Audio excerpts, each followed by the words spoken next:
আজ রান্না করছি কাঁচা কলা দিয়ে চারাপোনা মাছের ঝোল। তার জন্য মাছগুলো প্রথমে নুন, হলুদ আর লাল লঙ্কা গুঁড়ো মাখিয়ে নিলাম।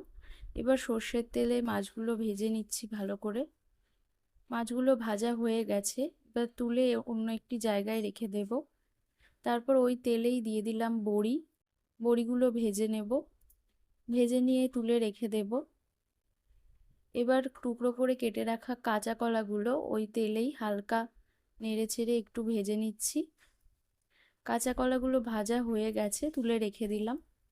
এবার কড়াতে আরও একটুখানি অল্প সর্ষের তেল দিয়ে তাতে শুকনো লঙ্কা, তেজপাতা, জিরে ফোড়ন দিচ্ছি। এবার টুকরো করে কেটে রাখা আলুগুলো দিয়ে দিলাম, আর দিচ্ছি অল্প একটু নুন।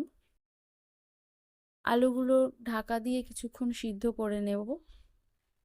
তারপর একটু নাড়াচাড়া করে দিয়ে দিলাম হলুদ গুঁড়ো আর লাল লঙ্কার গুঁড়ো আর আদা বাটা, আর দিচ্ছি জিরে গুঁড়ো।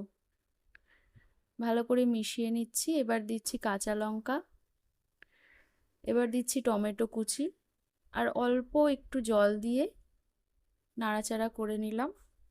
এবার ভেজে রাখা কাঁচা কলাগুলো দিয়ে দিলাম, দিয়ে ঢাকা দিয়ে কিছুক্ষণ রেখে দেব। কিছুক্ষণ পরে ঢাকা খুলে আবারও কিছুক্ষণ নাড়াচাড়া করে নেব। এবার দিয়ে দিচ্ছি জল।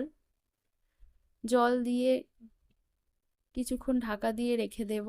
জলটা ফুটে উঠলে এবার ভেজে রাখা মাছগুলো দিয়ে দিচ্ছি।